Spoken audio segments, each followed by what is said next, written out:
বারে বাহ তৃণমূল বাহ, চটি চাটা নেতাগুলোর কাছ থেকে বুকের মাঝখানে 5 রাউন্ড গুলি মেরে দাও। মমতা বন্দ্যোপাধ্যায়ের সরকার নাকি মা মাটি মানুষের সরকার, অথচ সেই মায়ের অপমান, মা জাতির নারীর অপমান করলো তৃণমূল সরকার। আপনারা গতকাল দেখেছেন সুনামধন্য কণ্ঠশিল্পী লগ্নজিতা, যে পূর্ব মেদিনীপুরে ভবানীপুর সাউথ পয়েন্ট পাবলিক স্কুলে একটি গানের অনুষ্ঠানের স্টেজে দাঁড়িয়ে মায়ের আরাধনা করছিলেন, দেবী চৌধুরানী সিনেমার জাগো মা জাগো গানটি গাইছিলেন। আর ঠিক তখনই অসভ্য বর্বর তৃণমূল নেতা, সেই স্কুলের মালিক মেহবুব মল্লিক মঞ্চে উঠে শিল্পীকে মারধর করতে যায়। তার দাবি সেকুলার গান গাইতে হবে, এইসব হিন্দুদের গান চলবে না। ভরা মঞ্চে হেনস্থা করা হয় কণ্ঠশিল্পী লগ্নিজিতাকে। অশ্লীল অকথ্য ভাষায় তুই তুকারি করে কি গান গাইতে হবে তার প্রেসক্রিপশন গেঁথে দিলেন শিল্পীর কণ্ঠে। বারে বাহ তৃণমূল বাহ।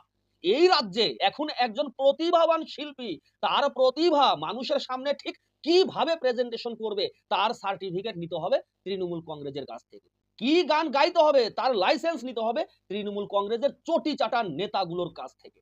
আরে এইভাবে তিলে তিলে আমাদের গলা টিপে মারার চেয়ে তো অনেক ভালো সবাইকে এক লাইনে দাঁড় করিয়ে বুকের মাঝখানে 5 রাউন্ড গুলি মেরে দাও। যে রাজ্যের মা বোনের সম্মান নেই, গণতন্ত্র নেই, কোনো স্বাধীনতা নেই, সেই রাজ্যে বেঁচে থেকেই বা লাভ কি? হ্যাঁ, তবে আমরা বাঁচতে চাই, বাঁচার মতো বাঁচতে চাই, মাথা উঁচু করে বাঁচতে চাই। তাই বন্ধুরা, বাঁচতে হলে 26-এ পরিবর্তনটা খুবই জরুরি। ভেবে দেখবেন আমার এই কথাগুলো। নমস্কার।